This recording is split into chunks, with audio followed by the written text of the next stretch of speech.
De joelho no... Pronto? Ok, gente, boa tarde. Reiniciando nosso estudo das tardes, das quintas, vamos hoje iniciar o capítulo 22 do livro A Caminho da Luz. Nós vamos ver hoje a Revolução Francesa sob a ótica espírita. Vamos agora acompanhar a prece inicial com a nossa irmã Marina.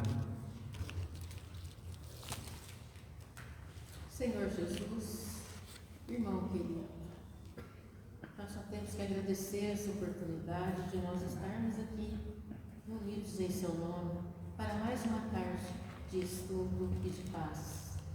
Vamos agradecer a Deus, nosso Pai, por mais um dia de vida, agradecer ao nosso anjo da guarda que está sempre conosco e aos amigos espirituais que prepararam com tanto carinho esse ambiente para que aqui pudéssemos estar. Senhor Jesus, vamos pedir para as pessoas que deixaram os nomes nos cadernos, os encarnados, os desencarnados, e que a sua equipe, o Senhor e a sua equipe possa fazer uma visita aos nossos lares, visitando todos os cômodos, abraçando os nossos familiares, levando a paz e a luz para todos. Mestre Jesus, que o Senhor continue conosco, nos abençoando, nos fortalecendo, nos dando a paz e nos dando a luz, hoje, agora e sempre. Que assim seja. Que assim seja. Pessoal, dando sequência então, vamos começar a falar um pouquinho sobre a Revolução Francesa. Emmanuel conta para nós que a independência americana foi como se fosse um start, acendeu na Europa as ideias de liberdade, de mudança, de fraternidade, de tudo isso aí começou. Aí e os franceses, né, passando já por aquelas dificuldades que nós vimos aqui, sai um rei, entra outro tipo de governo, toda essa porcariada que quem sofria era plebe mesmo, porque o clero e os nobres estavam sempre por cima, nunca essas coisas não atingiam. E o povo sofredor, que era realmente... Então o luxo e da nobreza do clero era uma coisa que afrontava de ver a miséria, o pessoal passando fome, e eles naquele luxo, nas festas, aquele poder imenso, né? Muitos filmes retratam para a gente isso aí. Então, o rastilho de pólvora, podemos dizer assim, da independência americana, começou a chegar às notícias e começou a fomentar. Grandes pensadores, iluministas já começaram a ver por que não também aqui nós não possamos fazer a mesma coisa e mudar, dar um basta. Lembrando sempre que tudo é um planejamento do mundo espiritual, que faz esse planejamento, lógico, respeitando o livre-arbítrio das pessoas, mas já essa fomentação de ideias que já vêm, são colocadas na gente. Nós sabemos que hoje o Espírito já é preparado para vir numa missão. Todos nós passamos por um processo reencarnatório. E vamos lá, vamos ver esse planejamento que vai mostrar para a gente o que é o objetivo nosso da presente encarnação. Então ali tudo é planejado, escolhido, nós escolhemos, né? Nós olhamos para trás, nós podemos dizer assim, entre vidas, quando a gente está no mundo de lá. Por quê? Tem uma hora encarnado, outra desencarnado. Então, entre vidas, abre-se o leque e nós vamos ver tudo que fizemos, tudo que fizemos de bem, tudo que fizemos de mal, e vamos planejar a próxima para quê? Para aumentar as qualidades nossas, né? Fomentar as nossas virtudes e, ao mesmo tempo, quitar as nossas deficiências que fizemos. Tudo isso foi feito. E grandes nomes foram preparados, como sempre existiram na história da humanidade, esses homens que vieram, que fizeram um planejamento lá no mundo espiritual e chegaram aqui, e infelizmente o poder tomou conta e, lamentavelmente, Deus não interfere no livre-arbítrio de quem quer que seja, independente da missão de cada um de nós, né? Então, é uma miséria que passava o pessoal lá, realmente miserabilidade, mal tinham o que comer, quando tinham, né? impostos em cima, para manter a nobreza e o clero, espoliava-se quem trabalhava, a produção.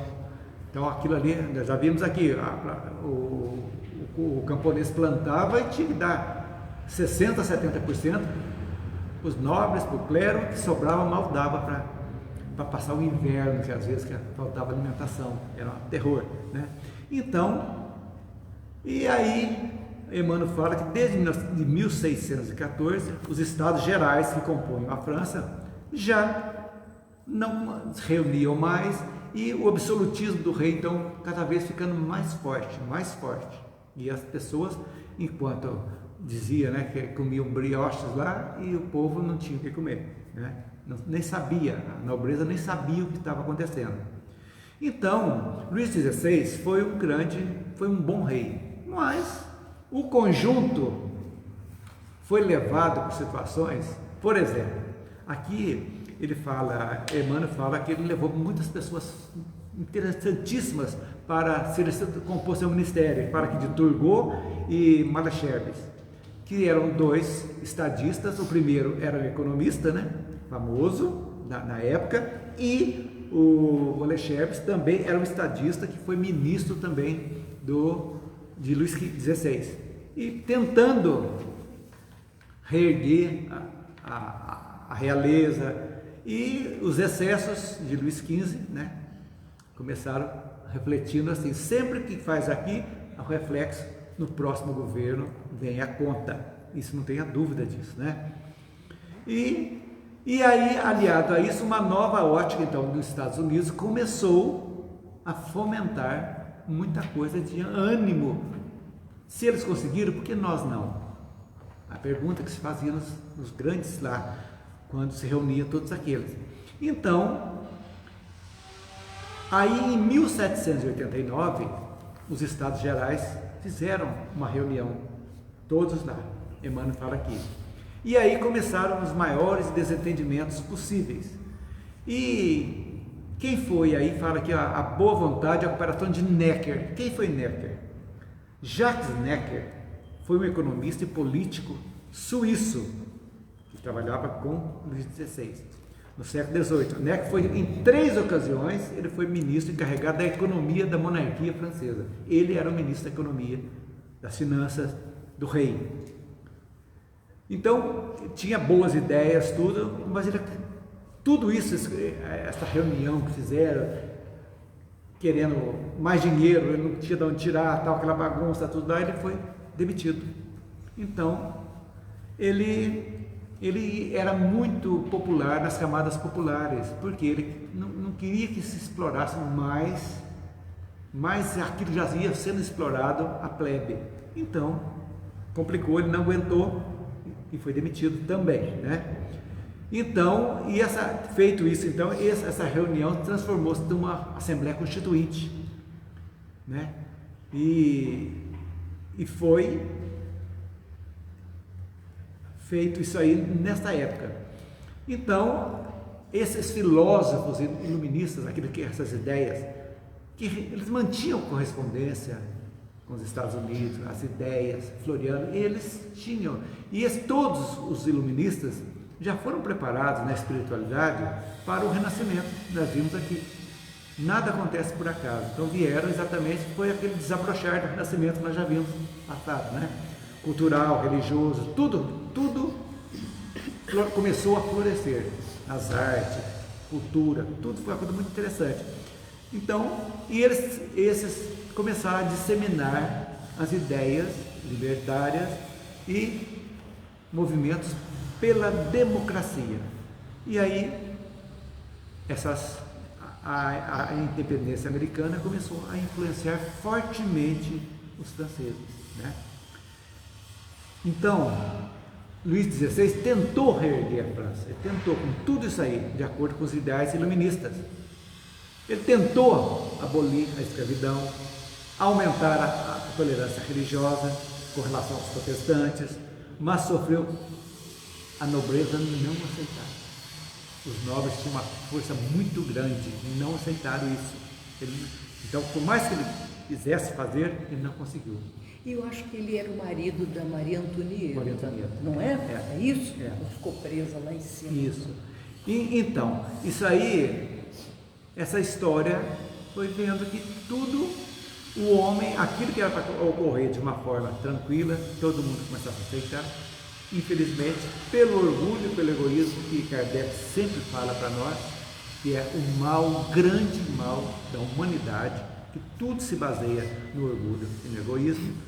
Então, a França entrou num processo de caos total, um caos, né?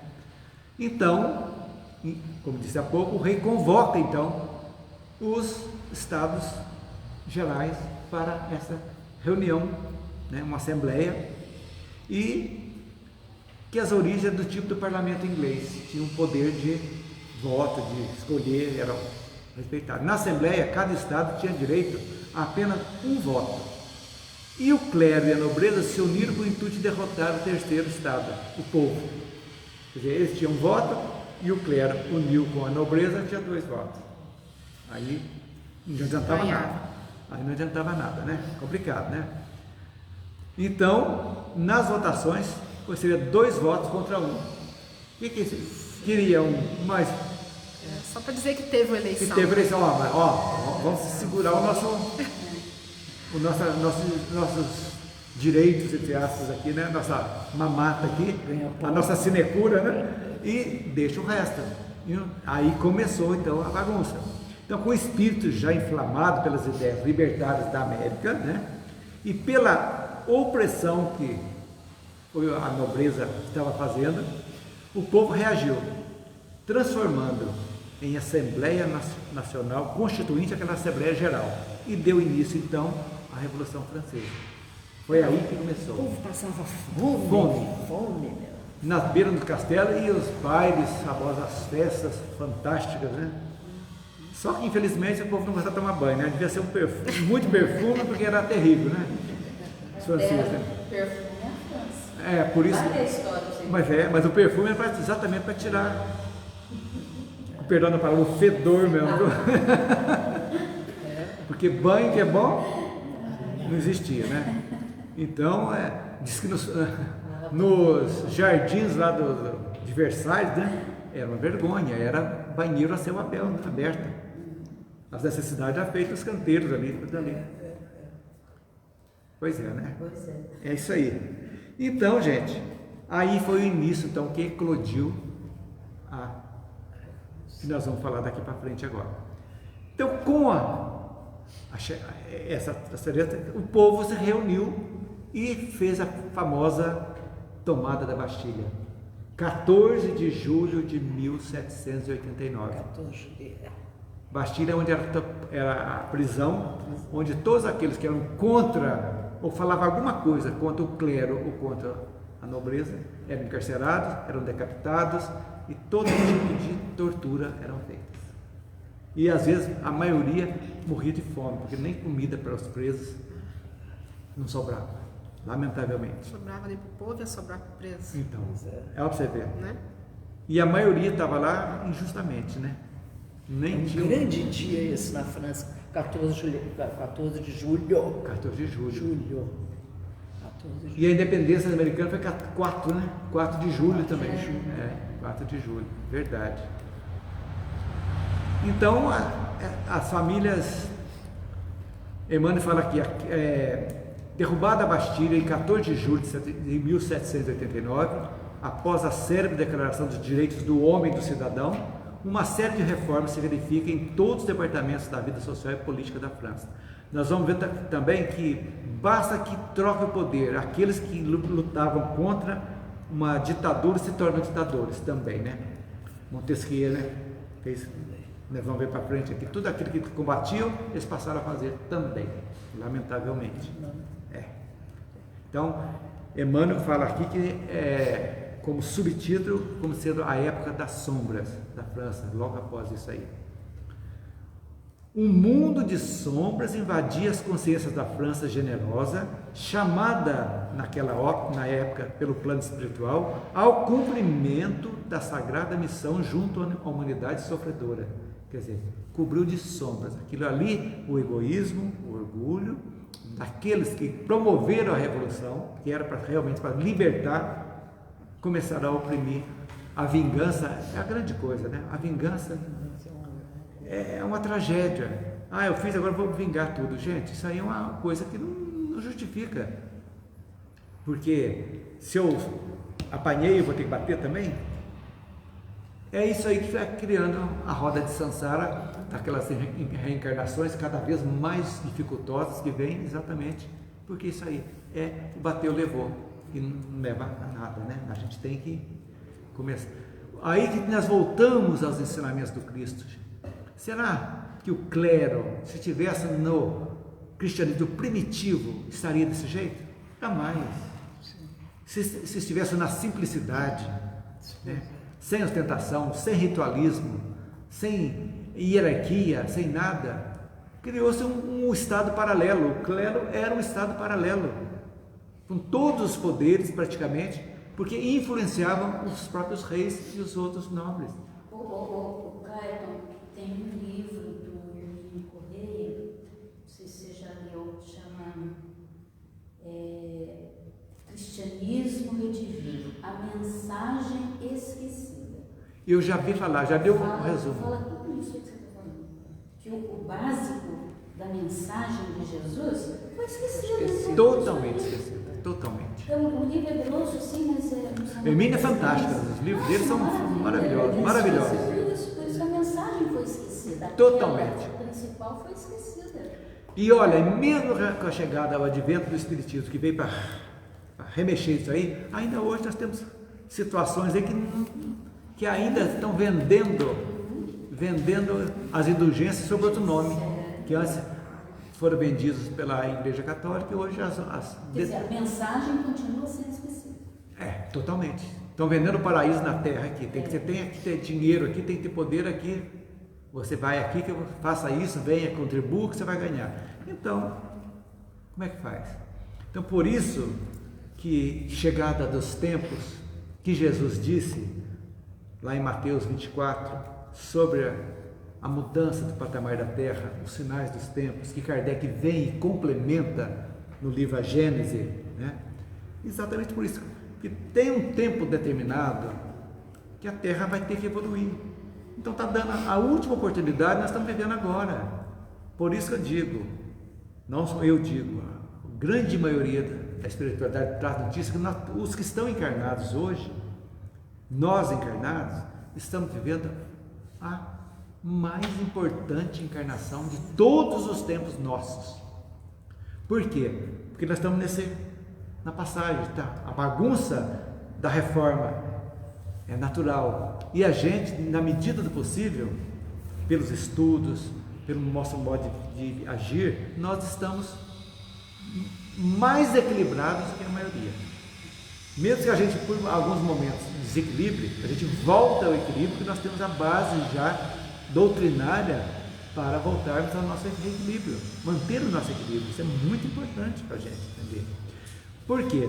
Porque essas pessoas que ainda continuam, que estão usurpando o poder, sob todos os pontos de vista, vendendo a religião, não tem chance de ficar aqui agora.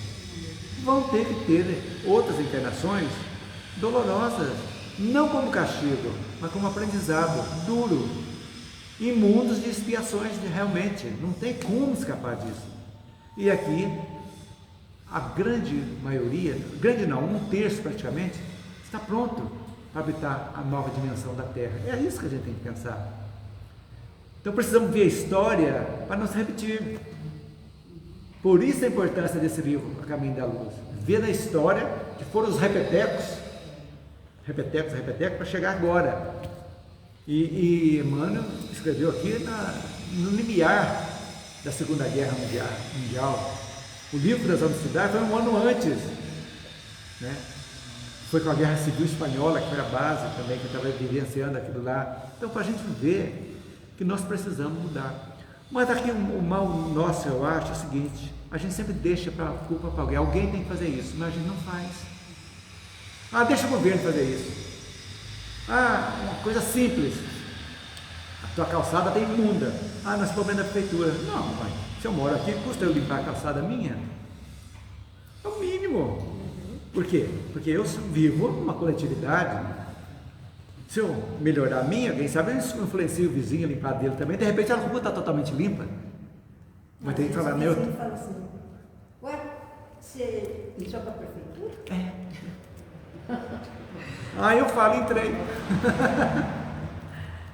Revolução Francesa, 1789, e a espiritualidade estava atenta. O que acontece 15 anos depois, 1804, nasce Kardec. Missionário. 15 anos depois as ideias emergindo, né, na França. Ele nasceu onde? Na França. E tem mais um problema antes de Kardec. Napoleão também, nós vamos ver aqui, veio como missionário. Sim. Veio como missionário também e desandou. Isso que é importante. Aí vai e volta, né? Quando você vê esses governantes hoje aqui, você olha na história, coitadinhos. Que futuro que estão fazendo para eles? Provocando guerras, matando em nome, brigando, roubando, tirando o remédio de quem precisa, o alimento, em prol de dinheiro. Tudo isso se repete ainda hoje. Agora eu pergunto, tem chance desse pessoal continuar? Não tem, gente. Não é castigo nada, é causa e efeito. O mundo vai ser, o planeta vai evoluir, não tem como. Colheita. Semeou, tem que colher, não tem como. A vida é assim, enquanto todo mundo não colocar na cabeça que Deus não castiga e Deus não perdoa, que nós sempre colhemos o que plantamos, nesta ou em outras vidas. Então ninguém é culpado de nada. Apesar que culpa eu não gosto de falar essa parte, eu gosto de falar responsabilidade. Todos nós somos responsáveis, temos que assumir a nossa responsabilidade, é isso que é importante. Não adianta, não fiz isso porque a Elisângela mandou não fazer. Uai, mas você que sabe, eu que sei, né? O que é bom para você, o que é bom para mim, o que é certo, o que é errado. Então, Emmanuel continua. Todavia, se alguns espíritos se encontravam preparados para a jornada heróica daquele fim de século, muitas outras personalidades, infelizmente, espreitavam na treva um momento psicológico para saciar a sangue de sede, sangue de poder. Mudou só, entendeu? Continuaram do mesmo jeito, tirou o rei, mataram, decapitaram, fizeram tudo lá e começaram a nova leva a fazer as mesmas coisas, né? Foi aí que surgiram duas figuras fantásticas da história que nós precisamos saber, que a história geral traz para nós: Robespierre e Marat, que Emmanuel diz aqui, foi assim que depois de muitas figuras notáveis dos primórdios revolucionários surgiram espíritos tenebrosos influenciados pelo mal, que foram Robespierre e Marat. A volúpia da vitória generalizou uma forte embriaguez de morticínio no ânimo das massas, conduzindo aos mais nefastos acontecimentos. Quem foram esses caras? Pois é. Jean Paul Marat. Ele nasceu em maio de 1743 e morreu em julho de 1793. Foi um médico, filósofo, teorista político e cientista, mais conhecido como jornalista radical e político da Revolução Francesa. Foi um grande médico político. E Maximilien François Marie Isidore de Robespierre nasceu em maio de 1758 e morreu em julho de 1794. Foi um advogado e político francês e uma das personalidades mais importantes da Revolução Francesa. Quando é que ele nasceu? 1700? 6 de maio de 1758, 58, em Arras. Então, olha só o que eles fizeram. Vou contar essa historinha, dar um parênteses para você que Emmanuel, quando está lá, vou abrir o leque um pouquinho para a gente conhecer um pouquinho o que aconteceu. Então, pouco depois disso, da tomada da Bastilha, que era o símbolo do poder dos reis, é feita a declaração dos direitos do homem e do cidadão, igualité, fraternité e igualdade, fraternidade e liberdade. Liberdade. Baseada nos princípios iluministas e na Constituição Americana. Olha a influência boa da América sobre a Europa, muito boa, né? Inicialmente estabeleceu-se uma monarquia constitucional, nos moldes do sistema parlamentarista inglês. Porém, o rei havia fugido do centro da Revolução, o que levou os revolucionários a crer que o monarca tramava para retomar o poder. Ele escondeu. Então, sob a influência dos espíritos sedentos de sangue, o movimento se torna sombrio e perverso, principalmente com as figuras tenebrosas de Robespierre e Marat, que vão ser... vamos ver a história deles aqui. Não vamos adiantar, não. O que vai acontecer? Aí, contra os excessos da Revolução, foi combatida pelas outras nacionalidades. Esses excessos que eles estavam fazendo, a França, outra nacionalidade da Europa, sobre a influência de um ministro da Inglaterra, que chamava Pitt, foram contra os absurdos que estavam sendo feitos em nome da Revolução, matando mais gente do que antes.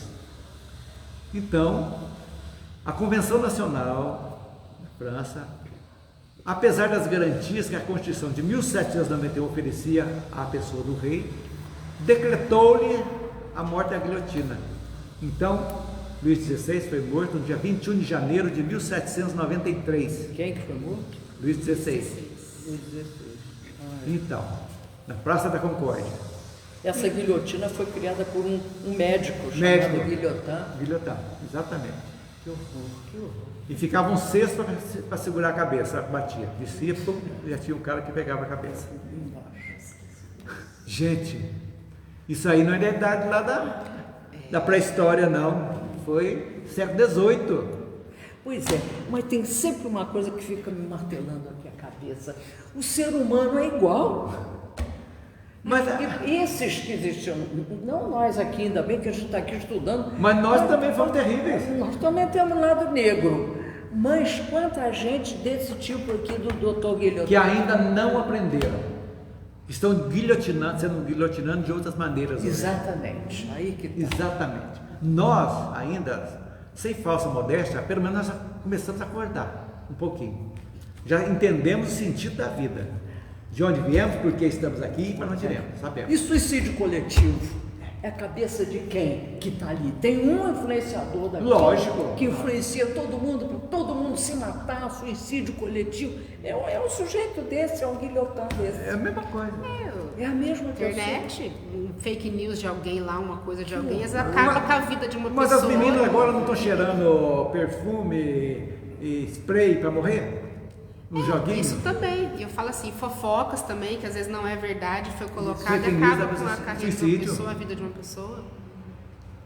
Tem até uma Então, série várias- da Netflix só que mudou fala a do forma suicídio, da né? guilhotina. Foi 13, não sei o que lá. Tem uma série muito legal disso aí, que fala da menina que sofreu bullying e ela se suicidou e deixou as fitas contando a história do bullying. Fantástica essa aí, muito interessante. Eu esqueci o nome. influência da cabeça de alguém. Por representarem um regime autoritário e tirano, não mais aceito pelos franceses, Luís XVI e sua rainha foram guilhotinados, junto com representantes do clero e pequenos criminosos. Desculpa, um pouquinho do clero foi também. Cortaram. Grandes cardeais entraram e foram guilhotinados também. Perdeu né? a cabeça, mas não perdeu sozinho. Não perdeu sozinho. Então chegaram a subir mais de 20 pessoas por dia no cadafalso da guilhotina, em nome da Revolução. Olha, deu trabalho para os carrascos, né? Para descer a guilhotina. E o povo ficava embaixo ali, apreciando. Mas ali, se eles pensarem agora eu vou comer, porque vão estar matando quem roubava e tirava o meu alimento, quem sabe vai sobrar massa de manobra, foram manipulados também. Também. Desde aquele tempo já tinha a manipulação das massas. Os condenados pela execução na guilhotina eram justamente os opressores. Os opressores de outrora, exatamente. Então, o povo que assistia, eles estavam mais querendo que a... Vingança. Que eles Sentiam vingados, estavam se sentindo vingados. Claro, só uma curiosidade, eu não vou lembrar os nomes não, mas nessa época da Revolução Francesa, a guilhotina foi aperfeiçoada no intuito de que tivesse uma morte sem dor, ou com menos dor, né? Uma navalha mais fina. Que fosse cortada de uma só vez a cabeça. Antes não era de uma só vez, não. A desculpa é que a igreja dava para tirar um pouco fora. ela já existia há muito tempo, Foi aperfeiçoado. só que precisava ficar batendo. Afiaram mais a lâmina. até Afiaram a lâmina. a captação completa. Que horror. Além de afiar as lâminas, foi criado um mecanismo para que ela corresse mais pesada, né? E pra Mais que velocidade. corresse com uma velocidade maior. E no trilho certinho para cortar certinho. Que foi esse que você falou? Guilhotin. o nome? Guilhotin. É verdade. Guilhotin que aperfeiçoou. Isso. É. 1791. Então, durante esse período sangrento, Joana d'Arc, do lado espiritual, liderava um exército de espíritos consoladores, levando muitos daqueles que desencarnavam no solo fronteiriço para reencarnarem aonde? No Novo Mundo. Aqui, nos Estados Unidos, somos o Novo Mundo. Que bonito. Quem sabe Joana d'Arc nos trouxe para cá, né? Chegamos aqui, demorou um pouquinho, mas chegamos aqui. Ela trouxe a gente para Pouso Alegre, Minas Gerais. Quem diria, né? Direto da A França. partir dela de Juiz de Fora, chegando aqui. Que interessante. Mas tudo tem uma razão de ser, né? A gente vai analisando a vida e a gente vê que...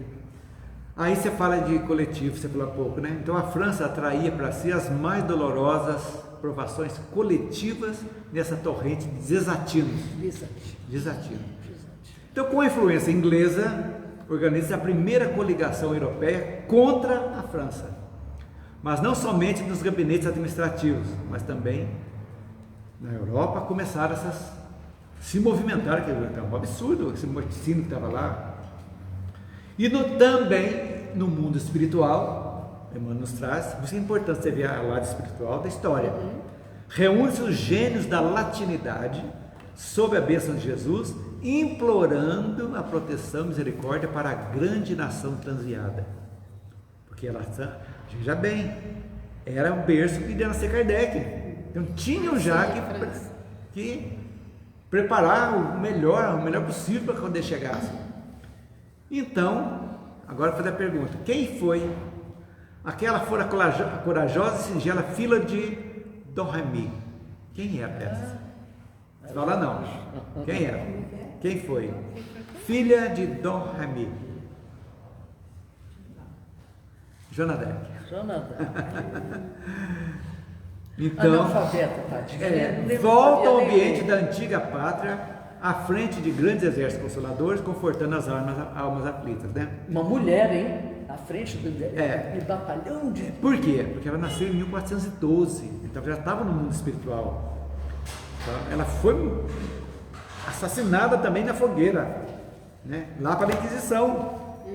Né? E ela, no mundo espiritual, ela pediu Jesus, concedeu a ela o direito de vir consolar a França naquele período. Aí já entra outra história.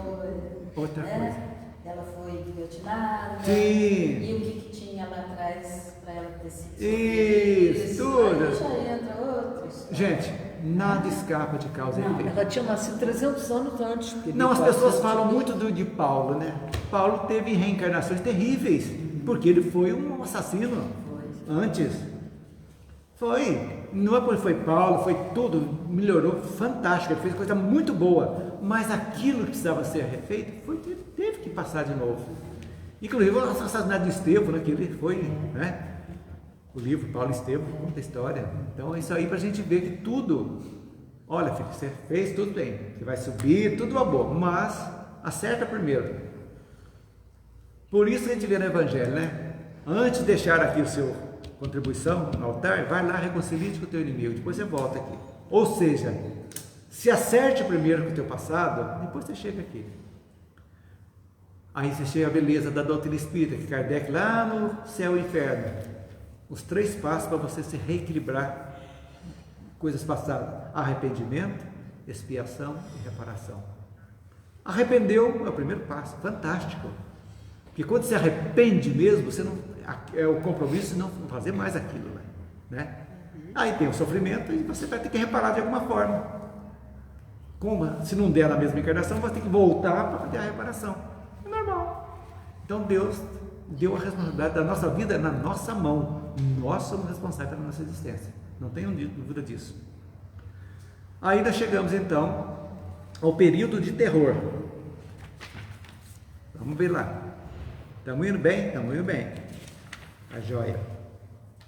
Esse período de terror, olha que legal. Emmanuel diz aqui, a lei das compensações. Que lei é essa, gente?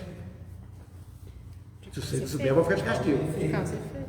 Ah, fala alto. Não, vai que nós erra, né? Errado, né? Causa e efeito. Lei de compensações. É uma das maiores e mais vivas realidades do universo. Pronto. Lei de causa e efeito. Tudo tem uma razão de ser. Então você tem dó daquela, nossa, a pessoa morreu queimada. Aquela historinha daquele menino no Rio, né, que foi arrastado pelo carro, tudo, depois ele mandou mensagem, contou tudo. João Hélio, né? João Hélio, é coisa assim. Então tudo tem uma razão de ser. E uma criança quando morre, a gente sente, é uma coisa muito chocante. Mas precisava só daquele pouquinho de tempo para acertar. Não precisava uma encarnação de 100 anos, 90 anos, chegou aquilo ali e as coisas acontecem. Mas a gente, infelizmente, a gente ainda em certos momentos, nós somos descrentes. Nós temos atitude de descrente. Sim. Quando nós revoltamos. Principalmente nesses momentos Nesse difíceis. momento, mas como é que Deus faz uma coisa dessa? Por que Deus? Tanta gente ruim aí levar uma pessoa boa. Mas não é assim, tudo tem uma razão de ser. Aquele que foi, cumpriu a missão, gente, acabou. E o egoísmo também, né? Egoísmo?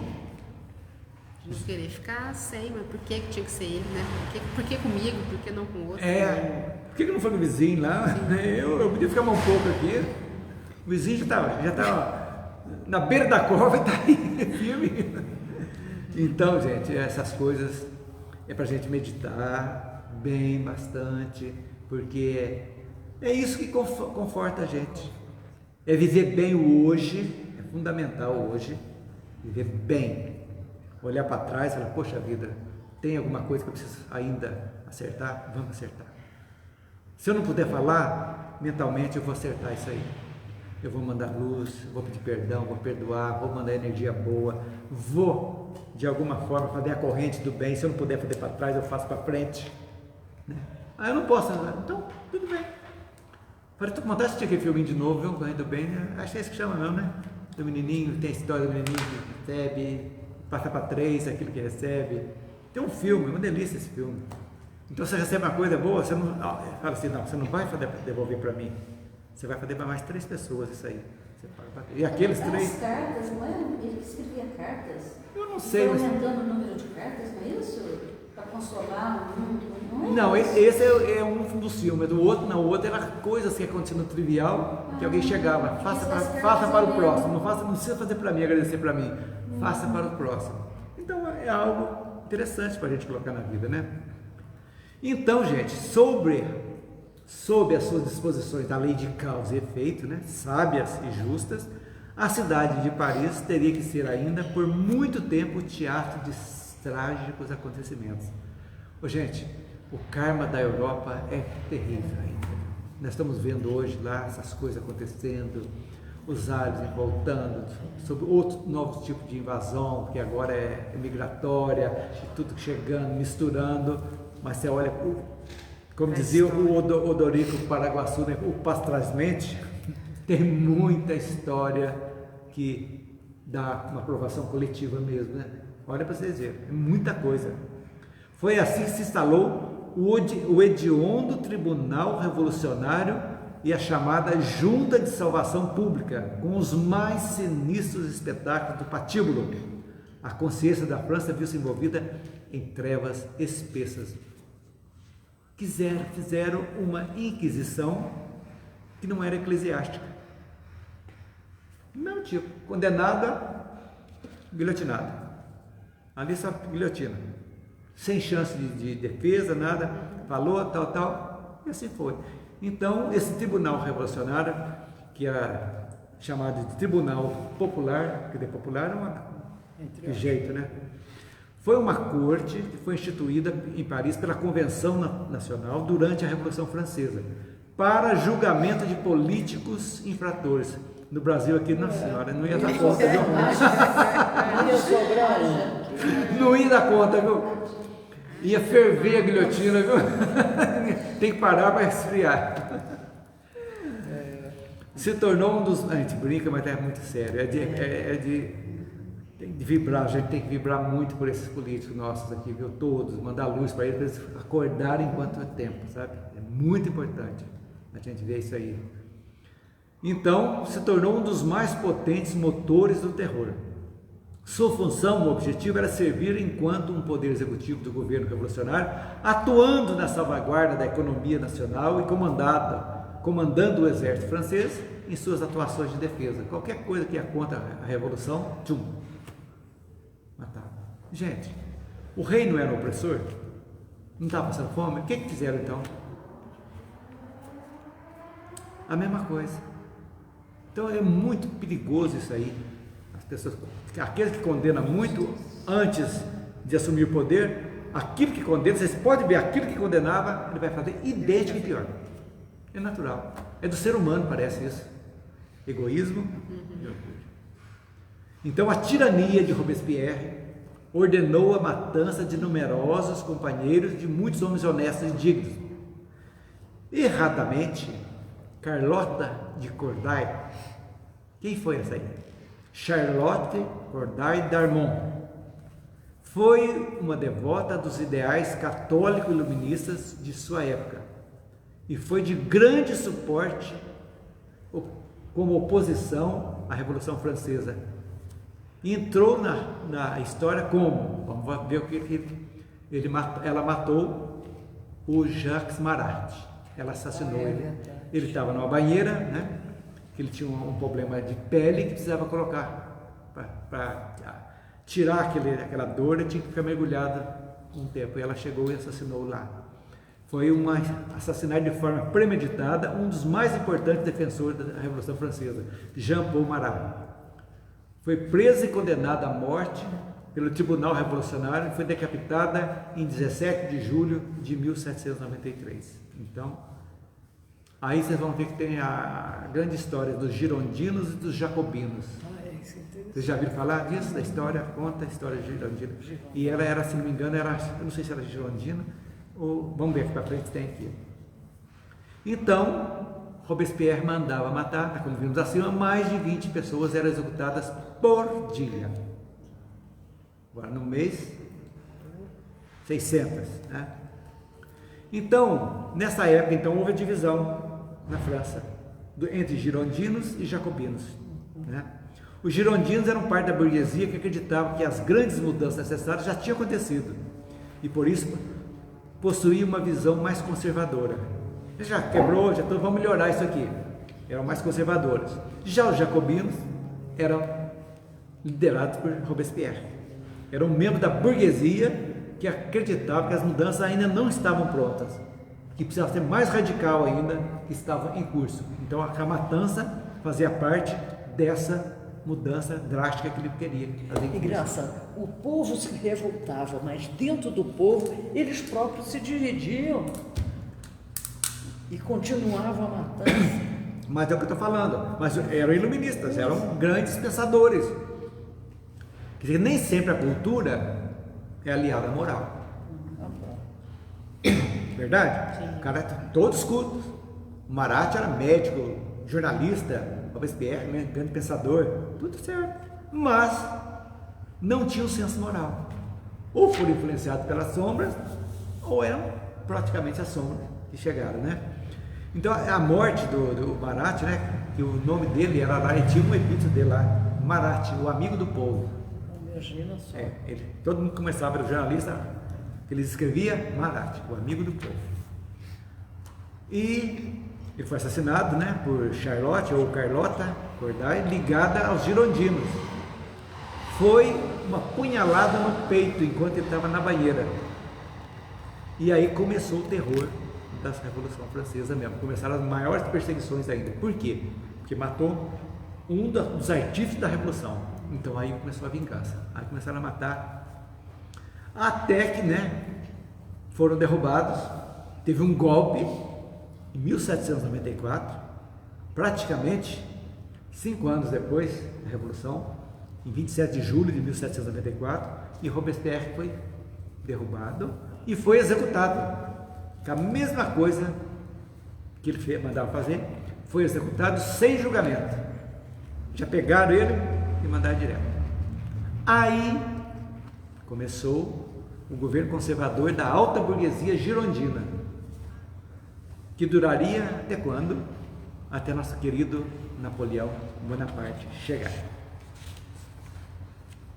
Terminamos o capítulo 22 hoje ou deixamos um pouco para depois? Falta 15 para as 3. É muito pouco coisa. Fala de Napoleão. Vai falar de Napoleão? Vai falar. Mas Deus já acabou também. É pouquinha coisa agora. Eu acho que dá para a gente terminar. Aí entra em Kardec, né? Entra em Kardec. Então, a Constituição. Fala assim: a burguesia, cansada dos demandos de Robespierre e seus comparsas, derruba-os. Em 1795, estabelece o Diretório da França, na França, com nova Constituição aprovada. Olha quantas constituições faziam. A burguesia chega ao poder com privilégios. Olha os privilégios. Alguns direitos das camadas mais baixas da sociedade são revogados. Olha o povo de novo, levando tinta. Já não tinha quase nada. E renova-se as tensões. Ainda assim, foi uma época de relativa paz, aproveitada para a reconstrução do pensamento libertário. Os centros militares franceses lutavam contra a tentativa de invasão de outras monarquias da Europa, que se sentiam ameaçadas pelo regime nascente, que foram fortalecendo. O exército foi sendo criado e foi fortalecendo a França. Iniciou-se a crença entre os burgueses de que havia a necessidade de instalar uma ditadura militar. Já vi essa história. A queda dos jacobinos representou a subida do poder da alta burguesia. O diretório era composto por 5 membros só. E existiam ainda 2 assembleias, a dos anciãos e a dos 500. Fazia parte da república, né?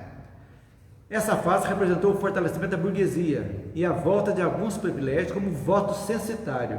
Ou seja, o voto censitário é a concessão do direito de voto apenas àqueles cidadãos que atendiam a certos critérios econômicos, ou seja, somente homens livres maiores de 25 anos que tinham uma renda de mais de 100 mil réis que podiam votar. Que belezinha, né? O pobre de novo, o populacho. É aí. E aí, e terminaram com as leis sociais do período anterior. Limparam também. Aí foi que Napoleão Bonaparte, como missionário, filho de uma obscura família corsa, chamado às culminâncias do poder. Quer dizer, ele foi preparado no mundo espiritual para chegar nesse momento. Então, ele era um humilde soldado, né, destinado a uma grande tarefa, que era organizar a França do século XIX e estruturar a França, preparando o que? A chegada de Kardec, também preparando aquilo. Mas começaram as guerras. Então, Emmanuel fala de 2 vitórias, de Arcole e de Rivoli. Que é essa batalha de Arcole? Ocorreu em 1700. Todas essas 2 batalhas foram contra o Império Austríaco. E ele ganhou. A batalha de Arcole ocorreu em 15 de novembro de 1796, na ponte de Arcole, atual Itália. Eles ganharam do Império Austríaco. E depois, no ano seguinte, em Rivoli, eles ganharam de novo na Itália também, contra a Áustria. Aí fizeram um tratado chamado Tratado de Campo Formio, que está aí, Emmanuel fala aí, que entre Napoleão e a Áustria, pondo fim à primeira coligação. Nesse acordo, a Áustria cedia a Lombardia e reconhecia a coligação, reconhecia a República Cisalpina da Itália e renunciava à Bélgica. Troca. Nos artigos secretos, comprometia a deixar a França chegar até o Reno. Em contrapartida, a França entregava a República de Veneza, que era uma República Veneza, com as ilhas venezianas do Adriático, a Istria e a Dalmácia. Gente, cadê o povo nessa história? Era capricho de meia dúzia ali, né? Capricho de meia dúzia, fazia endereço e dançava. Então, a história dele é essa que eu falei para vocês. Ele foi enviado pelo alto como missionário, com a grande tarefa de organização nacional e social da França, Porém, antes mesmo de tornar o grande imperador que o mundo conheceu, perverteu sua real missão, se transformando num ditador megalomaníaco e cruel, embora continuasse sendo um grande estrategista militar. Então, em 1799, com alguns correligionários, aplica um golpe de Estado na França, instaurando o período do consulado, ao qual sucedeu o Império. Durante seu governo, a França prosperou economicamente e territorialmente, com as guerras napoleônicas. Não vamos entrar nessa história, a história geral, só colocar a guerra napoleônica, vocês já viram, já estudamos isso lá. Porém, a situação para os povos conquistados não era das melhores. As relações com a Inglaterra, outra potência da época, ficaram mais agressivas, o que levou Napoleão a decretar o bloqueio continental, quando os países sob as ordens do imperador ficaram proibidos de comerciar com a Inglaterra. Foi quando aconteceu o quê? A chegada de Dom João VI no Brasil, porque Napoleão invadiu, estava chegando em Portugal. Dom João VI, que não gostava muito de briga, não gostava de tomar banho e franguinho assado, só que ele gostava, né? Galetos, pequenos galetos. Veio para o Brasil. Quer dizer, foi providencial também, né? Porque senão o Brasil talvez ainda tivesse como colônia até no século XX, né? O único banho dele foi na Praia do Caju, lá no Rio de Janeiro. Botaram ele dentro de um barril. Barril, é. Baixou o barril dentro do mar, subiu. Foi o único banho desse senhor. Nem esfregado, esfregou. Então, essa história de decretar o bloqueio contra a Inglaterra, Hitler fez também, não adiantou nada, né? E foi esse bloqueio que impulsionou a vida da família real portuguesa no Brasil, introduzindo no belo país, de fato, no cenário político internacional. E aí chega em 1813, Napoleão sofre a derrota que pronuncia o fim do seu império. Então, durante a sua tentativa de invadir a Rússia, o que os russos fizeram? Fizeram e repetiu. Os alemães não aprenderam. A Rússia ia perdendo e tacava fogo em tudo, ia recuando, envenenava a água, queimava a plantação, queimava tudo, casa, e não tinha o que comer. Então, os alemães também fizeram a mesma coisa na Segunda Guerra. Então, o Senhor Inverno, né? O maior estrategista do inverno russo, e o exército de Napoleão foi reduzido a 20% só, porque não tinha o que comer, as águas foram envenenadas, morreram de fome e perdeu. E aí, na época, os exércitos da Rússia, Prússia, Áustria e Suécia vencem as tropas francesas, que foi conhecida a Batalha das Nações, e condenaram ele para a ilha de Elba, mas como imperador. Você vai ficar preso lá na água. Não pagava ele para ficar lá. O que ele fez? Fugiu. Aí, Luís XVIII entra lá na França, ele, que era sobrinho de Luís XVI, ele, ouvindo falar que ele ia ser degradado para uma outra ilha, ele fugiu, voltou à França, reconquistou o país. O Luís XVIII fugiu e assim ele iniciou o governo chamado Governo de 100 Dias, quanto durou. E com briga ao entrar na Bélgica, suas tropas derrotadas por uma coligação anglo-prussiana que foi conhecida Batalha que Napoleão perdeu? Waterloo. Vamos ver, gente. Todo mundo que tem o seu Waterloo na vida, né? E Napoleão foi preso, exilado pelos ingleses na ilha de Santa Helena. Do plano espiritual, Napoleão reconheceria a providência de seu exílio. Então ele viu que ele foi para o Egito, também teve a expressão do Egito, então a história, então não vamos entrar nisso aí, porque aí mais a história geral, né? E de Emmanuel é terrível, gente. Ele fez aqui, ó, assediado pelo sonho do domínio absoluto, Napoleão foi uma espécie de Maomé transviado da França e do liberalismo. Por quê? Porque Maomé também veio com o objetivo de reviver o cristianismo. Chegou aqui, ele criou outra, casou de novo, podia ter bastante mulher, já resolveu todo o problema. Transviou. E ele é a mesma coisa.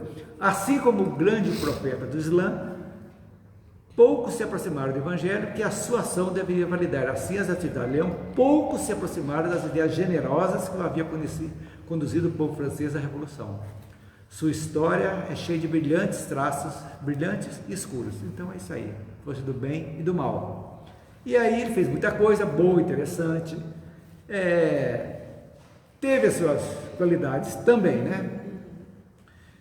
Mas no além, seu coração sentiu melhor a amplitude das suas obras, considerando providencial a pouca piedade da Inglaterra que o exilou em Santa Helena, após seu pedido de amparo e proteção.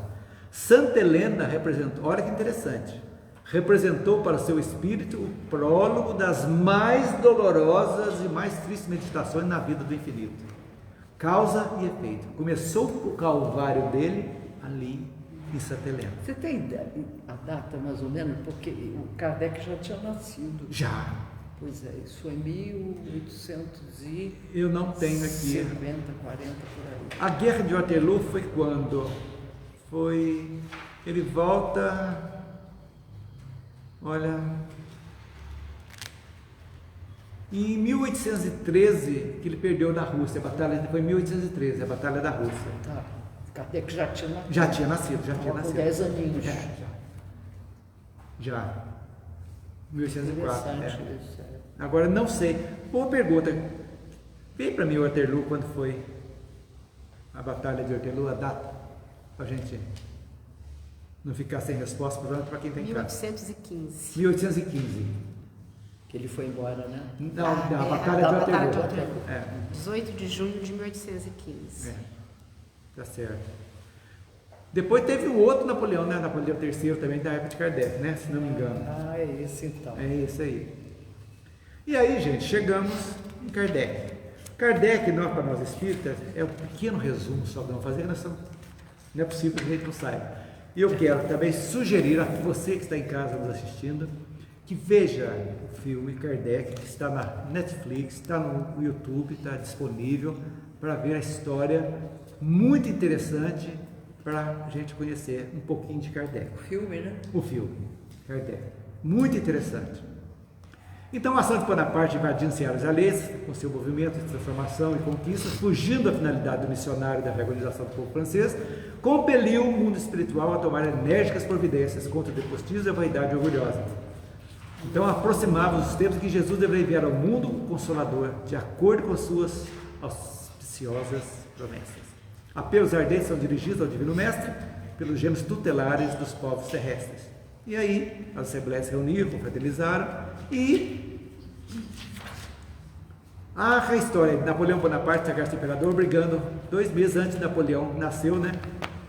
2 anos. É outro Napoleão. Não, esse quando nasceu Kardec. Está aqui o nascimento de Kardec. Então, 1804, é o mesmo Napoleão, Ele morreu em 1869. isso. Napoleão, ele foi sagrado, o imperador, ele tirou a coroa da mão do Papa e colocou na cabeça. Então, em 3 de outubro de 1804, com a sagrada missão de abrir o caminho do Espiritismo, a grande voz do Consolador. 2 meses antes de Napoleão ser declarado imperador, nascia Hippolyte Léon de Lézard Rivaillot, com a grande missão de trazer o lume, o Consolador prometido por Jesus, na forma da doutrina espírita. Não é religião espírita, é bem interessante. Doutrina, era para servir para toda a humanidade, aberto para todas. Hippolyte foi um professor especializado em várias áreas que seguia a doutrina pedagógica de Pestalozzi e o método intuitivo, que usava o método intuitivo, né, através das percepções sensoriais, incluindo olhar, tocar, ouvir, comparar, analisar. Quando começam as mesas, saltitantes, girantes, ele começa a pesquisar e nasce aí a doutrina espírita. Então, a missão dele é essa. Foi complexa missão de reconstruir o edifício desmoronado da crença, reconduzindo aos corações do Evangelho mediante explicações claras de Cristo. Então, Kardec viveu na humildade, muitas vezes atormentado, caluniado pelos que não entenderam, e assim deu cumprimento à sua tarefa. Grande cultura, ele teve grande cultura, capacidade de síntese, extraordinária força de vontade, dedicação, foi um missionário da terceira revelação, compilou e divulgou as bases da doutrina espírita, que hoje abriga milhões de criaturas. Além dos livros da codificação, Kardec criou a revista espírita, manteve que é um espetáculo da revista, que tem o da internet também, mas a gente sempre uma atividade muito interessante, que infelizmente comprometeu a própria saúde dele. Então ele desencarnou em 31 de março de 1869 e deixou implantado entre os homens a era espírita cristã, que irreversivelmente vai se desdobrando em toda a Terra. E aí encerramos o nosso capítulo 22. Jesus é a porta da nossa redenção espiritual e Kardec simboliza a chave que abrirá para nós essa mesma porta, ampliando nossa visão e possibilitando-nos a alcançar horizontes mais altos da vida. Bonito, né? Esse epíteto aqui. E aí vimos, não entramos muito em detalhes da Revolução, porque a história é muito ampla, mas para ver como que foi agiu o mundo espiritual. Ok, gente? Mais alguma pergunta? Então vamos encerrar. Elisângela vai fazer a prece de encerramento para nós. E, se Deus quiser, a semana que vem estaremos aqui firmes e fortes. Então vamos com um pensamento ainda elevado ao nosso Pai. Vamos agradecer a Ele pela oportunidade de estar aqui hoje. Vamos agradecer a espiritualidade amiga que preparou esse ambiente para a gente. Vamos receber essa energia boa que aqui está. Que essa mesma energia que aqui a gente sente, que você em sua casa também possa senti-la. A energia que nos dá força, que nos ajuda a seguir no nosso caminho. Vamos pedir à espiritualidade que fluidifique a água que vamos beber, que coloque nela todos os remédios necessários para a nossa alma e para o nosso corpo. Deus, nosso Pai, que sois todo poder e bondade, dai força àquele que passa pela provação, dai luz àquele que procura a verdade, ponde no coração do homem a compaixão e a caridade. Deus, dai ao viajor a estrela guia, ao aflito a consolação, ao doente o repouso. Pai, dai ao culpado o arrependimento, ao espírito a verdade, à criança o guia, ao órfão o Pai. Senhor, que vossa bondade se estenda sobre tudo o que criastes. Piedade, Senhor, para aqueles que não vos conhecem, esperança para aqueles que sofrem. Que vossa bondade permita aos Espíritos Consoladores derramarem por toda parte a paz, a esperança e a fé. Deus, um raio, uma faísca do vosso amor pode abrasar a terra. Deixai-nos beber nas fontes dessa bondade fecunda e infinita, e todas as lágrimas secarão, todas as dores se acalmarão. Um só coração, um só pensamento subirá até vós, como um grito de reconhecimento e de amor.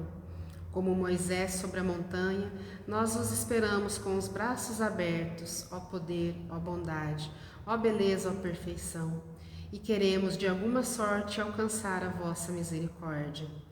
Deus, dai-nos a força de ajudar o progresso, a fim de subirmos até vós.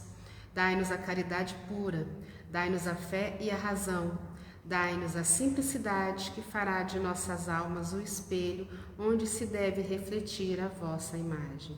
Que assim seja. Que assim seja.